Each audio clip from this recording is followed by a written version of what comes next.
Voltamos então, pessoal, com o segundo bloco deste nosso Espaço Heráclito de hoje, que discute as reverberações da violência policial. Eu dizia a vocês, ao fim do primeiro bloco, que eu gostaria de fazer uma discussão nesse sentido, tentando aprender o prisma do policial, não para justificá-lo. Aliás, até para poder entender por que isso ocorre e perceber aquilo que poderia ser feito para coibir esse tipo de prática. Vejamos então. Bom, policiais no Brasil representam uma instituição em grande desprestígio perante a população. Isso ocorre aqui nos Estados Unidos de uma outra forma. Aqui nos Estados Unidos se diz de maneira corrente que não há corrupção nas instituições policiais, ou que ela pode haver de maneira mais marginal, de maneira mais lateral, mas que nas abordagens rotineiras e contumazes não haveria corrupção, não haveria possibilidade de oferecimento de propina. Isso não deve ser 100% universalizável, mas certamente deve atingir uma proporção infinitamente menor do que o que ocorre no Brasil. Porque no Brasil a polícia é tida como uma instituição, em sua maioria, corrupta. Não são todos os policiais, obviamente. Estou aqui falando de uma apreciação geral em relação à instituição. Uma instituição corrupta, mas aliado a esse desprestígio, há a questão do mal pagamento. Isso é uma coisa fundamental. Em sociedades profundamente competitivas e desiguais, como são a norte-americana e a brasileira, com as suas peculiaridades e muitas diferenças, é interessante que a figura do policial, como os demais trabalhadores, como a maior parte dos trabalhadores do espectro de trabalhadores que compõem a sociedade, os policiais são mal pagos. Só que, diferentemente de um operário, diferentemente de um açougueiro, de um carteiro, de um leiteiro, de um padeiro, diferentemente de uma série de outras profissões ou subprofissões extremamente mal remuneradas, a profissão de policial, além de mal remunerada, envolve uma outra peculiaridade, que é o exercício rotineiro, contumaz e legitimado da violência de Estado. Esse fator alia uma situação econômico-financeira de profunda impotência e desprestígio a uma situação peculiaríssima de exercício efetivo e objetivo e físico do poder. Isso é interessante, porque se vocês pensarem, por exemplo, em um juiz, se vocês pensarem em um promotor, se vocês pensarem até mesmo em um delegado, que é a figura, no caso aí do Brasil, com a divisão entre polícias militar e civil, a figura do delegado, não, a polícia civil está associada ao âmbito da investigação, ao passo que a polícia militar está ligada ao âmbito da repressão à violência, da prática ostensiva da polícia contra a violência. A figura do delegado, a figura do juiz, a figura do promotor, são figuras de um prestígio figuras que não se associam diretamente ao combate da violência. Ao passo que esses policiais, soldados, cabos e não o oficialato muitas vezes se envolve, oficialato da polícia militar ou oficialato aqui nos Estados Unidos. O oficialato muitas vezes se envolve na repressão direta da violência, mas a violência é muito mais exercida por essas figuras estigmatizadas de cabos e soldados ou policiais regulares aqui nos Estados Unidos, já que a polícia não está estruturada aqui segundo a hierarquia militar, não há uma divisão entre polícia militar e polícia civil aqui nos Estados Unidos. Então, essas figuras de repressão direta à violência estão presentes no espectro das sociedades norte-americana e brasileira de uma maneira paradoxal, de uma maneira que envolve uma contradição efetivamente objetiva. Essas figuras são mal remuneradas, mas são poderosas. poderosa, sobretudo, não em relação a esses privilegiados que eu citei, como delegados, juízes, promotores, ou os demais trabalhadores, os demais e pouquíssimos trabalhadores privilegiados das sociedades brasileira e norte-americana, como empresários, médicos, advogados, engenheiros, professores universitários e assim por diante. A questão é que os policiais exercem a violência legitimada pelo Estado, quando exercem a violência de maneira a exorbitar as suas funções, exercem essa violência não contra os trabalhadores que estão acima, e têm prestígio acima deles, mas justamente contra os trabalhadores e a massa enorme de não trabalhadores, de desempregados, que estão ali nas adjacências de onde os próprios policiais moram. Como os policiais são mal remunerados, eles não conseguem morar nas regiões privilegiadas das cidades. E nesse sentido, eles moram nas franjas das cidades, nas periferias, que são também os locais de atuação mais contumaz da violência policial, de exorbitação das funções policiais.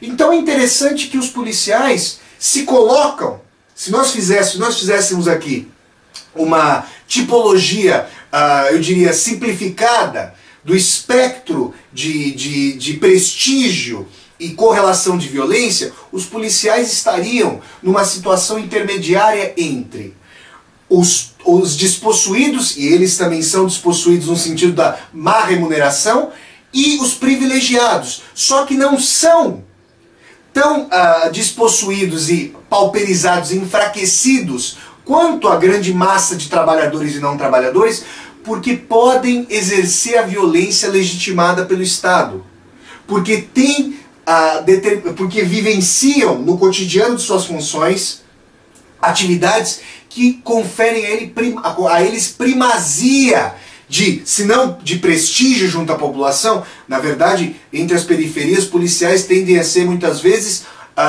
estigmatizados como bandidos fardados, como soldados e cabos que vão até ali e exercem a violência de maneira totalmente exorbitante, torturam, matam e cometem práticas totalmente ilegais.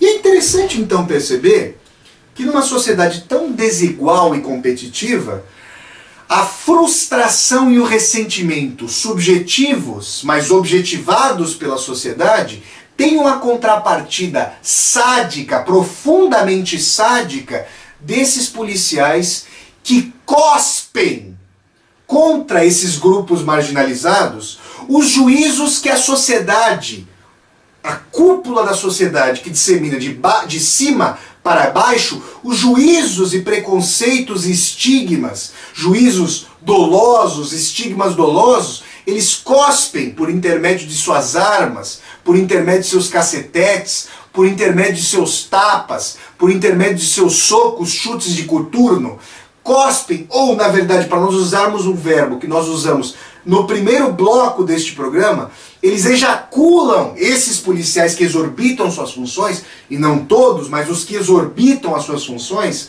ejaculam o juízo socialmente reproduzido a partir da cúpula privilegiada e excludente da sociedade, ejaculam esses juízos contra esses grupos estigmatizados, e de maneira que eles possam ser não apenas cúmplices desse estigma, dessa brutalização e dessa exclusão, mas também sujeitos, agentes, protagonistas da violência.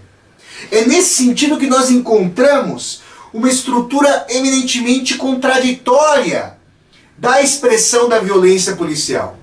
O policial redime ou pensa redimir, ou na verdade não se trata de pensar ou não pensar, mas redime na sua articulação de sadismo que é amplamente reproduzido pelas relações reificadas, coisificadas, brutalizadas da esfera do trabalho, da esfera familiar, que a nossa sociedade, que esse capitalismo tardio recrudescido tende a levar as últimas consequências, porque já não possui, nesse momento histórico, não possui uma grande antítese que se contrapõe ao capitalismo, como outrora havia o socialismo, havia a possibilidade de uma utopia emancipatória para redimir a humanidade, esse capitalismo recrudescido leva às últimas consequências esses tipos de relações.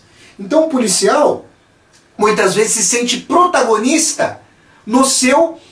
na sua impotência social de se enquadrar com mais prestígio, de ser melhor remunerado. Essa é uma contradição que não deve ser jamais minorada, para nós entendermos a expressão, a ejaculação da exorbitação das funções policiais. Isso deve ser sempre considerado. E aí, pessoal, eu lembraria a vocês uma colocação do bom e velho pensador espanhol Ortega y Gasset, José Ortega y Gasset. Eu sou eu e minha circunstância. É interessante que nem este apresentador e nem os espectadores do Espaço Heráclito poderiam dizer de maneira cabal que estariam imunes ao exercício doloso da violência em determinadas circunstâncias. Por quê? Porque a violência na estrutura policial, e no caso do Brasil, na estrutura policial militar, é tão introjetada, faz parte de um tipo de organização militar. Eu cito aqui um exemplo: se um policial bater a sua viatura, por exemplo, em uma perseguição, ele pode passar por todo o processo de inquérito militar e pode vir a ser preso dentro do regime militar, pode pegar um mês de prisão militar. Esse tipo de violência que é exercido dentro da instituição, e nós sabemos, por exemplo, eu não estou falando mais dos cabos e dos soldados, que também são treinados assim, mas nós sabemos que há históricos no treinamento dos policiais militares, na Academia do Barro Branco, os oficiais da Polícia Militar passam por um processo rigoroso de seleção por intermédio da FUVEST, que é a mesma instituição de feitura de exames vestibulares que faz o vestibular para a Universidade de São Paulo.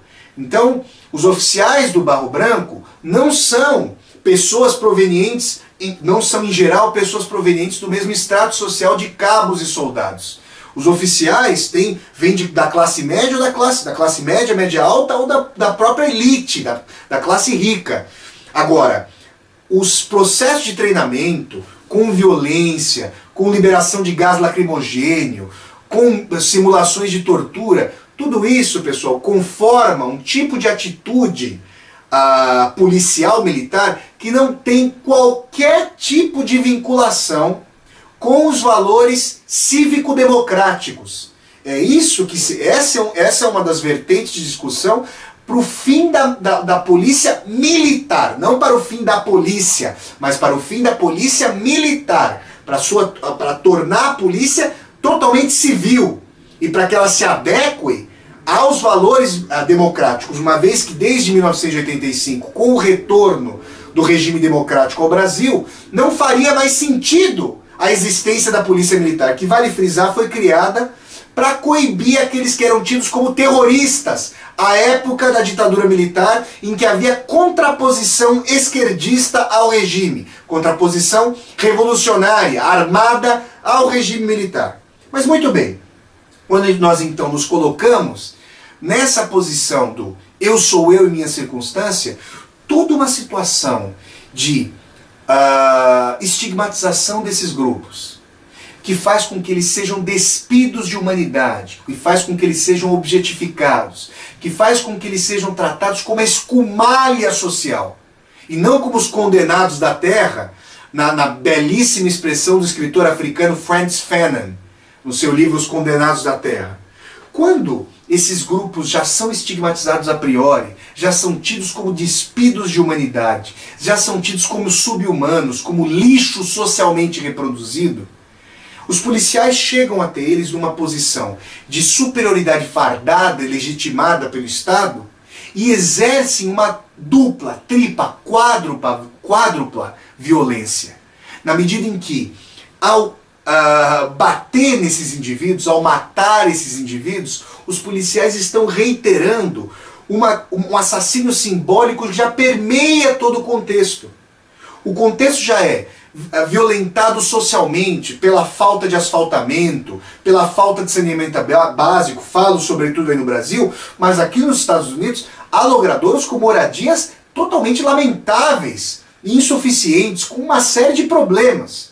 Quando a violência contra o corpo, que já ocorre em várias dimensões como as que eu listava até agora, ocorre de maneira a assassinar esses indivíduos, o juízo está levando às últimas consequências aquilo que a sociedade já reproduz. E eu volto a frisar, em uma sociedade que propugna por winners, por vencedores, e vencedores não apenas como os vencedores que conseguem concretizar a vitória, mas com os vencedores que deixam para trás e humilham os derrotados. Porque nessa dialética do winner, o derrotado, espoliado, tem que ser massacrado. Ele tem que sentir que se ele não perfez o caminho da vitória, ele tem que se sentir um loser, como se diz aqui nos Estados Unidos. E o policial envolve na sua própria estrutura psicossocial as posições de loser e winner ao mesmo tempo. E o exercício contumaz dessa violência é uma tentativa de ejaculação da lógica do winner por aquele que é rotineiramente considerado um loser. Um loser que se torna winner diante daqueles que perdem ainda mais de maneira rotineira, cotidiana e socialmente reproduzida. Isso, pessoal, implicaria a seguinte pergunta: como é possível fazer com que essa violência seja minorada? É claro que quando nós olhamos para países como as ilhas de prosperidade da Escandinávia, Suécia, Dinamarca, Noruega, Finlândia, nós percebemos que um dos fatores mais importantes para a redução da criminalidade, e um dos fatores mais óbvios, que apenas uma lógica terceiro-mundista, racista, etnocentrada, excludente, não quer observar, não quer transformar, que é a distribuição de renda em termos sociais. A distribuição de renda implica oportunidades, implica diminuição desses vários fatores de violência que eu listava aqui. Pessoas não veem a possibilidade da criminalidade como uma carreira, como algo que acontece amplamente nos guetos dos Estados Unidos, aqui dos Estados Unidos, e nas periferias brasileiras. Esse é um fator fundamental. E quando as pessoas estão mais inseridas, é óbvio que fica muito mais difícil para pessoas que têm acesso à justiça, para pessoas que podem denunciar tais práticas como sujeitos de direito, fica muito mais difícil que essas práticas ocorram. Seria o mesmo que observar a atitude dos policiais em Pinheiros, nos Jardins, bairros ricos aí em São Paulo, ou no centro aqui de Chicago, downtown, que é uma região extremamente rica, ou nas próprias franjas de Chicago, eu diria, na periferia endinheirada de Chicago, daqueles ricos que saem da cidade para não conviver com a violência urbana e moram em mansões aqui ao redor de Chicago, como onde há o belíssimo Jardim Botânico de Chicago, uma cidadezinha chamada Glencoe, que é mais uma aldeia, uma cidadezinha ao redor de Chicago. É nesse sentido que nós poderíamos minorar essas relações. E claro que deveria haver uma reconfiguração profunda dessa lógica competitiva. Mas para que isso acontecesse, seria necessário questionar o capitalismo, questionar a lógica de reprodução da nossa sociedade. Todos esses fatores são dificílimos, mas eu espero ter tocado em alguns aspectos da violência policial pelo prisma daquele que a exerce, contra aqueles que devem sofrê-la. Vejam o verbo que eu utilizei. Devem, a locução verbal que eu utilizei. Devem sofrê-la. É nesse sentido que eu tentei fazer com vocês a discussão sobre a contumácia da violência policial. Aqui nos Estados Unidos e aí no Brasil, com as diferenças que possa haver.